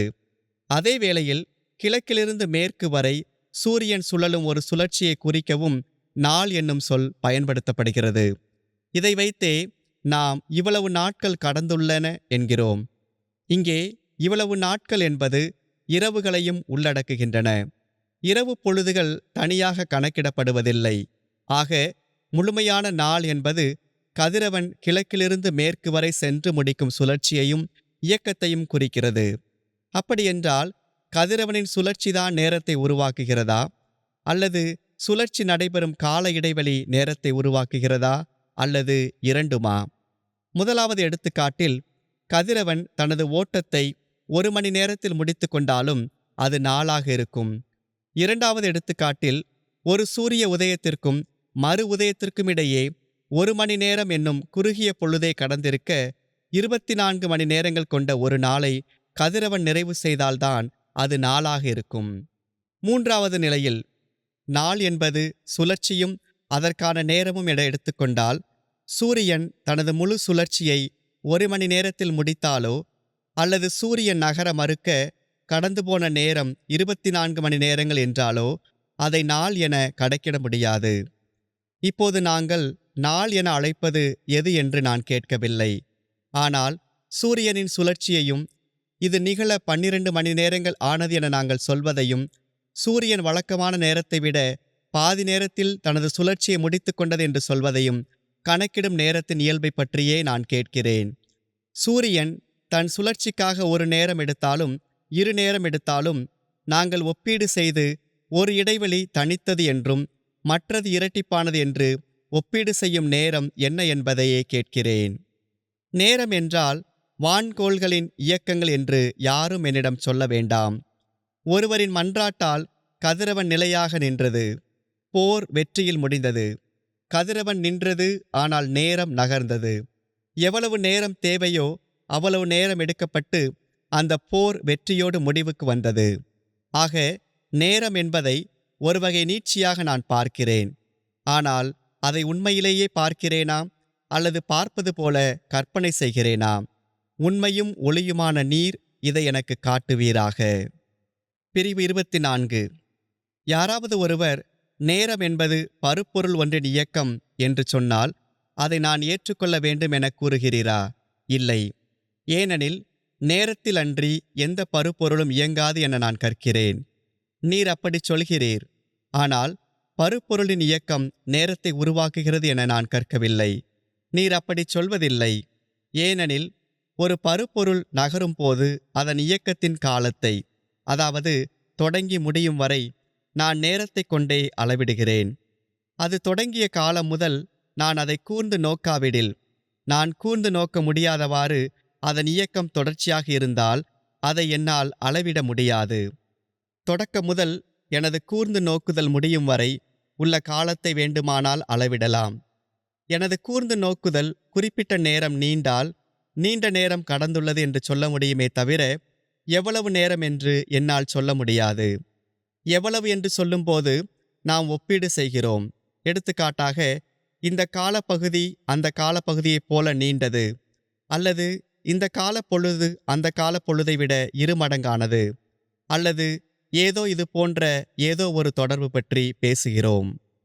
வெளியில் ஒரு பொருள் எங்கிருந்து எங்கு நோக்கி நகர்கிறது என்னும் புள்ளிகளை நாம் குறிக்க முடிந்தால், அல்லது ஒரு குறிப்பிட்ட அச்சில் சுழலும் ஒரு வட்டத்தின் உறுப்புகளின் நகர்வை நாம் குறிக்க முடிந்தால், பருப்பொருளும் உறுப்புகளும் ஒரு புள்ளியிலிருந்து மறுபுள்ளிக்கு நகர எவ்வளவு நேரம் எடுத்தன என்று நம்மால் சொல்ல முடியும். இவற்றில் எது நேரம் என்பது உள்ளங்கை நெல்லிக்கனி. மேலும் பருப்பொருள் சில நேரங்களில் நகரவும் சில நேரங்களில் ஓய்வில் இருக்கவும் செய்யும். நேரத்தால் அளவிடும் நாம், அது நிலையாக இருந்ததே இயக்கம், அல்லது அது இயக்கத்தில் இருந்தது போல 2 அல்லது 3 மடங்கு நிலையாக இருந்தது, அல்லது நாம் எடுக்கும் ஏதோ ஒரு துல்லியமான அல்லது தோராயமான அளவை சொல்கிறோம். ஆக நேரம் என்பது பருப்பொருளின் இயக்கம் அன்று. பிரிவு 25. நேரம் என்றால் என்ன என்பதை இன்னும் நான் அறியேன் ஆண்டவரே. இதைச் சொல்லும் நான் நேரத்தால் கட்டப்பட்டிருக்கிறேன் எனவும் அறிவேன். நீண்ட காலம் நான் நேரத்தை பற்றியே பேசிக்கொண்டிருக்கிறேன். இந்த நீண்ட காலமும் ஒரு நேர இடைவெளியே. நேரம் என்றால் என்ன என்று தெரியாமல் இதை நான் எப்படி அறிவேன்? ஒருவேளை நான் அறிந்த ஒன்றை வார்த்தையால் எடுத்துச் சொல்ல என்னால் இயலவில்லை. எது எனக்கு தெரியாது என்பதையும் நான் அறியாமல் இருந்தால் அது தவறு. என் கடவுளே, உம் திருமுன் நான் பொய்யுரைப்பதில்லை. நான் பேசுவது போலவே என் உள்ளமும் இருக்கிறது. ஆண்டவரே, நீர் என் விளக்குக்கு ஒளியேற்றுகின்றீர். என் கடவுளே, நீர் என் இருளை ஒளிமயமாக்குகின்றீர். பிரிவு 26. நேரத்தை நானே கணக்கிடுகிறேன் என்று என் ஆன்மா கூறுவது உண்மை என நான் அறிக்கையிடுகிறேன். என் கடவுளே, நான் அளவிடுகிறேன். ஆனால் எதை அளவிடுகிறேன் என்பதை நான் அறியேன். பருப்பொருளின் இயக்கத்தை நான் நேரத்தால் அளவிடுகிறேன். அப்படியென்றால் நான் நேரத்தை அளவிடவில்லையா? இந்த இயக்கம் அல்லது நகர்வு நடக்கும் நேரத்தை நான் அளவிடாமல் ஒரு பருப்பொருளின் நகர்வை, இயங்கிய பகுதியை, புள்ளி ஆ முதல் புள்ளி ஆ வரை செல்வதற்கு எவ்வளவு நேரமாகிறது என்பதை நான் அளவிட முடியாது. அல்லது நீண்ட நேரத்தை அளவிட நாம் குறுகிய நேரத்தை பயன்படுத்துகிறோமா? எடுத்துக்காட்டாக, பலகணியை நாம் முழம் கொண்டு அளப்பது போல. இப்படியாக குறுகிய அசையை அளவாக பயன்படுத்தி நெடிய அசை என்பது அதைப்போல 2 மடங்கு என்று சொல்லலாம். இந்த முறைமையில்தான் நாம் வரிகளின் எண்ணிக்கையைக் கொண்டு பாடல்களையும், அடிகளின் எண்ணிக்கையைக் கொண்டு வரிகளையும், அசைகளின் எண்ணிக்கையைக் கொண்டு அடிகளையும், குறுகிய ஓசை உயிரெழுத்துக்களைக் கொண்டு நெடிய ஓசை உயிரெழுத்துக்களையும் அளக்கிறோம். பக்கங்களின் எண்ணிக்கையைக் கொண்டு அல்ல. அப்படி அளந்தால் அது வெளியின் அளவாக இருக்குமே தவிர நேரத்தின் அளவாக இருக்காது. உச்சரிப்பதற்கு வார்த்தைகள் எடுத்துக்கொள்ளும் நேரமே அளவுகோலாக இருப்பதால் அது நீண்ட பாடல், ஏனெனில் பல வரிகள் அதில் உள்ளன. நீளமான வரிகள், ஏனெனில் அவற்றில் பல அடிகள் உள்ளன. நீண்ட அடிகள், ஏனெனில் பல சீர்கள் அங்கே உள்ளன. அவை நீண்டவை, ஏனெனில் குறுகியதை விட 2 மடங்கு நீளம் கொண்டது என்கிறோம். இருந்தாலும் நேரத்தை அளவிடுவதற்கு நம்பகமான அளவு ஒன்றை நாம் எட்டவில்லை. ஏனெனில் குறுகிய வரி மெதுவாக உச்சரிக்கப்பட்டால் அது நீண்ட வரி வேகமாக உச்சரிக்கப்பட எடுக்கும் நேரத்தை விட அதிக நேரம் எடுக்கும். இதே விதிமுறை பாடலுக்கும் அடிக்கும் அசைக்கும் பொருந்தும். ஆகையால்தான் நேரம் என்றால் தொலைவு என நான் எண்ணுகிறேன். தொலைவு என்றால் என்ன எனக்கு தெரியவில்லை. ஆனால் அது எண்ணம் சார்ந்தது. என் கடவுளே, நான் தோராயமாக இந்த காலப்பகுதி அந்த காலப்பகுதியை விட நீண்டது என்று சொல்லும்போதோ, அல்லது துல்லியமாக இது அதைவிட 2 மடங்கு நீண்டது என்று சொல்லும்போதோ எதை அளவிடுகிறேன்? நேரத்தையே அளவிடுகிறேன். ஆனால் இருத்தலில் இல்லாத எதிர்காலத்தையோ, நீட்சியில்லாத நிகழ்காலத்தையோ, இல்லாது மறைந்த இறந்த காலத்தையோ நான் அளவிடவில்லை. பின் எதை நான் அளக்கிறேன்? கடந்து போகிற ஆனால் கடந்து போகாத நேரத்தையா? நான் சற்றுமுன் உறுதிப்படுத்தியது அதுவே. பிரிவு 27. என் மனமே உறுதியாயிரு, தீர்மானத்தோடு கூர்நோக்கு. கடவுளே நமக்கு அடைக்கலம், அவரே நம்மை படைத்தவர், நாம் அல்ல. உண்மை விடியும் அந்த புள்ளியில் குவித்திரு. எடுத்துக்காட்டாக, ஒரு குரல் ஒலிக்கத் தொடங்குகிறது, ஒலிக்கிறது, தொடர்ந்து ஒலிக்கிறது, பின்பு நின்று விடுகிறது, மௌனம் வந்துவிட்டது, ஒலி கடந்து விட்டது, இப்போது ஒலியே இல்லை. ஒலிக்கு முன்பு அது எதிர்காலத்தில் இருந்தது.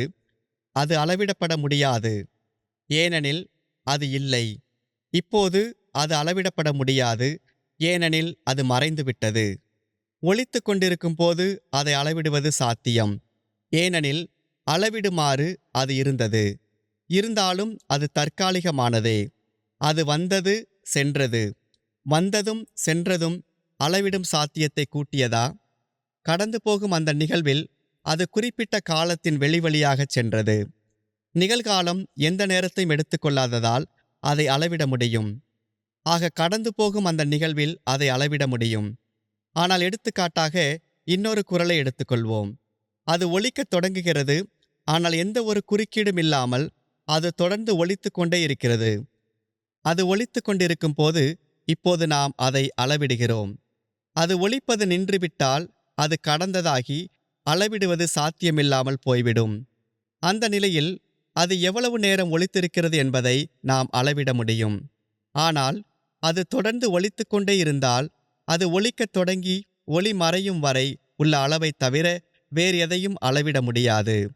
ஆக நாம் உண்மையில் அளவிடுவது தொடக்கத்திற்கும் முடிவுக்குமான இடைவெளியைத்தான். ஆகையால்தான் முடிவுறாத ஒலியை அளவிட முடியாது.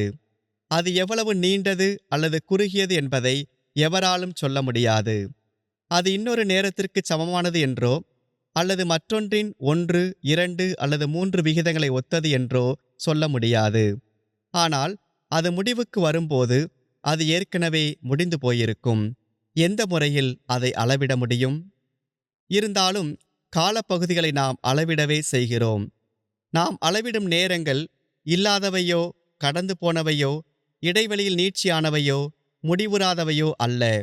நாம் அளவிடும் நேரங்கள் எதிர்காலமோ, இறந்த காலமோ, நிகழ்காலமோ, கடந்து செல்பவையோ அல்ல. ஆனாலும் நாம் நேரங்களை அளவிடுகிறோம். கடவுள் அனைத்தையும் படைத்தவர். லத்தீனில் தெயூஸ் கிரேயாத்தோர் ஓம்னியும். இந்த வரியில் 8 அசைகள் உள்ளன. இவற்றில் குறிலும் நெடிலும் மாறி மாறி வருகின்றன. குறிலாயிருக்கும் 4 அசைகள் நெடிலாயிருக்கும் 4 அசைகளோடு இணைவாய் இருக்கின்றன. ஒவ்வொரு நெடிலசையும் குறிலசையை விட இரட்டிப்பான நேரம் எடுக்கின்றது. நான் இவ்வார்த்தைகளை உச்சரிக்கும் போதே இது இப்படி இருப்பதை தான் பார்க்கிறேன். ஏனெனில் இவை என் புலனுணர்வுக்கு எட்டுபவை.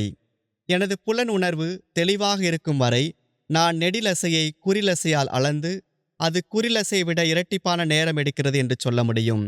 ஆனால் ஓர் அசை மற்றொரு அசைக்கு பின் முதலில் குறில் பின் நெடில் என ஒலிக்கும் போது குறுகிய ஒலியில் என்னை நிறுத்தி அதை வைத்து இரண்டாவதை அளவிடவும், இரண்டாவது முதலாவதை விட 2 மடங்கு நேரம் எடுக்கிறது என்று சொல்லவும் எப்படி முடியும்? குறுகியது ஒலிப்பதை நிறுத்தினாலன்றி நெடியது ஒலிக்கத் தொடங்குவதில்லை. நெடியது ஒலித்து கொண்டிருக்கும் போது அதை நான் அளவிடுவது கடினம். ஏனெனில் ஒலிப்பது நின்றால்தான் அளப்பது சாத்தியமாகும். ஒலித்து முடிந்தவுடன் அது இறந்த காலத்திற்கு சென்று விடுகிறது. அப்படியென்றால் நான் எதை அளவிடுகிறேன்? நான் அளவிட பயன்படுத்தும் குறிலசை எங்கே இருக்கிறது? நான் அளவிடும் நெடிலசை எங்கே இருக்கிறது? இரண்டும் ஒளித்தன, இரண்டும் மறைந்துவிட்டன. அவை இறந்த காலத்திற்குச் சென்று விட்டன. அவை இப்போது இல்லை. எனது புலனுணர்வு அறிவின் நம்பிக்கையில் நான் குறுகியது, தனித்தது என்றும் நெடியது இரட்டிப்பானது என்றும் சொல்ல முடியும். நான் இப்போது சொல்வதற்கு காரணம் அவை கடந்து மறைந்து விட்டன. ஆக நான் அளவிடுவது அசைகளை அல்ல, மாறாக எனது நினைவில் பதிந்திருக்கும் ஒன்றையே. எனது மனமே, நான் உன்னில்தான் காலப்பகுதிகளை அளவிடுகிறேன். என் கவனத்தை சிதறடிக்காதே. அதாவது, உன்மேல் வந்து விழும் பதிவுகளின் ஆரவாரங்களால் என் கவனத்தை சிதறடிக்காதே. உன்னில்தான், நான் உறுதியாகச் சொல்கிறேன், உன்னில்தான் நான் காலத்தின் பகுதிகளை அளக்கிறேன். கடந்து போகும் நிகழ்வுகள் உன்மேல் ஏற்படுத்தும் பதிவுகள், அவை கடந்தாலும் நிலைக்கின்றன. அந்த நிகழ்கால உணர்வைத்தான் நான் அளவிடுகிறேனே தவிர அவற்றை உருவாக்கிய நிகழ்வுகளின் ஓடையை அல்ல. நான் காலத்தின் பகுதிகளை அளவிடும் போது அவற்றையே நான் அளவிடுகிறேன். ஆகவே நேரம் என்பது இதுதான், அல்லது நான் அளவிடுவது நேரமல்ல. நாம் நிசப்தங்களை அளவிட்டு ஒரு குறிப்பிட்ட நிசப்தம் ஒரு குறிப்பிட்ட ஒளியைப் போல நீடித்தது என்று சொல்லும்போது என்ன நடக்கிறது? ஒளி ஒன்று ஒலித்தது போல நினைத்து கொண்டு அளவிட்டு குறிப்பிட்ட நேர வெளியில் நிசப்தங்களின் இடைவெளிகளை கணிப்போமா? ஏனெனில் எந்த ஒளியும் எழுப்பாமல் எதையும் உச்சரிக்காமல் நாம் நமது மனதிற்குள் பாடல்களையும் வரிகளையும் உரைகளையும் வாசித்து அவற்றை நாம் ஒலித்து உச்சரித்து வாசிப்பது போலவே அவற்றின் இயக்கங்களின் நீளத்தையும் அவை எடுக்கும் நேரத்தையும் மதிப்பீடு செய்கின்றோம். ஒருவர் ஒரு ஒளியை நீடிக்க வைக்க விரும்பினார் என வைத்துக்கொள்வோம். அது எவ்வளவு நீளமாக இருக்க வேண்டும் என்பதை அவர் முன்னரே தீர்மானிக்கின்றார். அவர் ஏற்கனவே நேர வெளியை நிசப்தத்தில் திட்டமிடுகிறார். தனது இந்த நினைவின் பின்புலத்தில் அந்த ஒளியை ஒலிக்கத் தொடங்கி தான் திட்டமிட்ட வரை நீட்டுவார். உச்சரிப்பு ஒலிக்கப்பட்டது, தொடர்ந்து ஒலிக்கப்படும் என்று சொல்வதே பொருத்தமாக இருக்கும். நிறைவு பெற்ற ஒலி ஒலிக்கப்பட்டது, மீதமுள்ள ஒலி ஒலிக்கும். இவ்வாறாக செயல் தொடர்ந்து நடைபெற்று நிகழ்கால கவனம் எதிர்காலத்திலிருந்து இறந்த காலத்திற்கு நகரும். பிரிவு 28. இன்னும் இருத்தலுக்கு வராத இந்த எதிர்காலம் மறைவது அல்லது உட்கொள்ளப்படுவது எப்படி? அல்லது இப்போது இருத்தலில் இல்லாத இறந்த காலம் உள்ளத்தில் நடைபெறும் 3 செய்முறைகள் வழியாக அல்லாமல் எப்படி வளரும்? ஏனெனில் உள்ளம் எதிர்பார்க்கிறது, காத்திருக்கிறது, நினைவில் கொள்கிறது. இவ்வாறாக இது எதிர்பார்ப்பது இதற்கு காத்திருப்பதன் வழியாக கடந்து சென்று நினைவில் தங்குகிறது. ஆக எதிர்காலம் இல்லை என்று யார் மெய்ப்பிக்க முடியும்? இருந்தாலும் உள்ளத்தில் எதிர்காலம் பற்றிய ஏக்கம் ஏற்கனவே இருக்கிறது. இறந்த காலம் இல்லை என்று யார் மறுக்க முடியும்? உள்ளத்தில் கடந்த காலத்தை பற்றிய நினைவு இருக்கிறது. நிகழ்காலம் மின்னல் போல உடனே மறைந்து விடுவதால் அதற்கு நீட்சி இல்லை என்பதை யாரும் மறுக்க முடியாது. இருந்தாலும் கவனம் தொடர்கிறது. இதன் வழியாகவே நிகழ்காலத்தில் இருப்பது கடந்த காலத்திற்குள் மறைகிறது. நீண்ட எதிர்காலம் என்பது எதிர்காலத்தை பற்றிய நீண்ட எதிர்பார்ப்பு. இருத்தல் இல்லாத இறந்த காலம் நீண்ட காலம் அல்ல. நீண்ட இறந்த காலம் என்பது இறந்த காலத்தின் நீண்ட நினைவு. எனக்கு தெரிந்த ஒரு திருப்பாடலை நான் வாசிக்கிறேன் என வைத்துக்கொள்வோம். நான் தொடங்கும் முன்னே எனது எதிர்பார்ப்பு முழு பாடலை நோக்கியதாக இருக்கிறது. ஆனால் நான் தொடங்கிய பின் கடந்த காலத்திற்கு நான் எடுக்கும் வரிகள் எனது நினைவின் பொருளாகி விடுகின்றன. இச்செயல் 2 நிலைகளில் நீட்சியடைகிறது. என் நினைவுக்கு, ஏனெனில் நான் சில வார்த்தைகளை ஏற்கனவே உச்சரித்து விட்டேன். என் எதிர்பார்ப்பிற்கு, ஏனெனில் நான் சொல்ல வேண்டிய வார்த்தைகள் இன்னும் இருக்கின்றன. ஆனால் எனது கவனம் நிகழ்காலத்தில் இருக்கின்றது. இதன் வழியாகவே எதிர்காலம் இறந்த காலத்திற்குள் கடந்து போகின்றது. செயல் தொடர தொடர எதிர்பார்ப்பு குறுகியதாகி நினைவு நீளுகிறது. இறுதியாக செயல் முடிவடைந்து எல்லாம் நினைவுக்குள் செல்கிறது.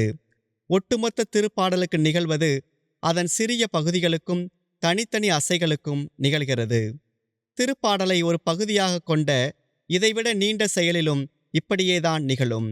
இங்கே எல்லா செயல்களும் முழுமையின் பகுதிகளே. அந்த முழுமையே மானிட வரலாறு.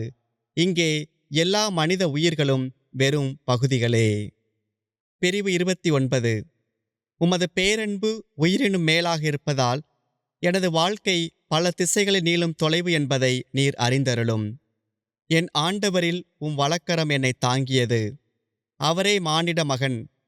ஒருவராகிய உமக்கும் பல பொருட்களால் ஏற்படும் கவனச்சிதறல்களில் வாழும் பலராகிய எங்களுக்கும் இடையேயான இணைப்பாளர். இவர் வழியாக என்னை பிடித்து கொண்டிருப்பவரை நானும் பிடித்து கொள்ள முடியும். எனது பழைய நாட்களிலிருந்து விடுபட்டு அந்த ஒருவரை பின்பற்ற முடியும்.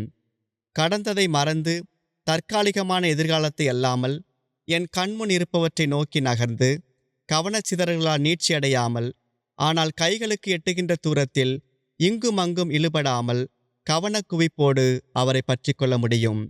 ஆக உயர்ந்த அழைப்பிற்கான பரிசை நோக்கி நான் ஓடுகிறேன். அங்கே அவருக்கு உரத்த குரலில் நன்றிப்பா பாடுவேன். அவரின் வியத்தகு செயல்களை எடுத்துரைப்பேன். அவரின் அழகை கண்டு மகிழ்வேன். அவரின் அழகு வருவதுமில்லை போவதுமில்லை. ஆனால் இப்போது என் வாழ்நாள் புலம்புவதிலேயே கழிகின்றது. ஆண்டவரே, நீரே என் ஆறுதல், நீரே என் என்றுமுள்ள தந்தை. ஆனால் நான் என்னால் புரிந்து கொள்ளப்பட முடியாத நேரத்துளிகளுக்குள் சிதறடிக்கப்படுகிறேன். புரியாத பொருத்தமற்ற நிகழ்வுகளின் புயல்கள் எனது எண்ணங்கள் என்னும் ஆன்மாவின் குடல்களை கிழித்து போடுகின்றன. உமது அன்பு என்னும் நெருப்பால் நான் தூய்மையாக்கப்பட்டு உருப்பெறும் வரை நான் அவற்றோடு ஓடி உம்மிடம் கலப்பேன். பிரிவு 30. அப்போது எனக்கு உருவம் தரும் உண்மையில் நான் உறுதியையும் திட்பத்தையும் காண்பேன். தாங்கள் கொள்வதற்கும் மேலாக குடிக்க விரும்பும், தங்களுக்கு தாங்களே தண்டனை வருவித்துக் கொள்ளும் நோயை கொண்டிருக்கும் மக்களின் கேள்விகளை பொறுத்து கொள்ளும் தேவை இருக்காது. அவர்கள் விண்ணையும் மண்ணையும் உருவாக்கும் முன் கடவுள் என்ன செய்து கொண்டிருந்தார்? அல்லது இதுவரை எதையும் உருவாக்காத கடவுள் எதையாவது உருவாக்க வேண்டும் என்ற எண்ணத்தை எப்படி பெற்றார்? போன்ற கேள்விகளை கேட்கிறார்கள். தாங்கள் பேசுவது என்ன என்பதை அவர்கள் ஆய்ந்தறிய அவர்களுக்கு கற்பியும் தலைவரே. அப்போது நேரம் இல்லாத இடத்தில் இதுவரை இல்லை என்ற சொல்லாடலும் பொருளற்றது என்பதை அவர்கள் கண்டறிவார்கள்.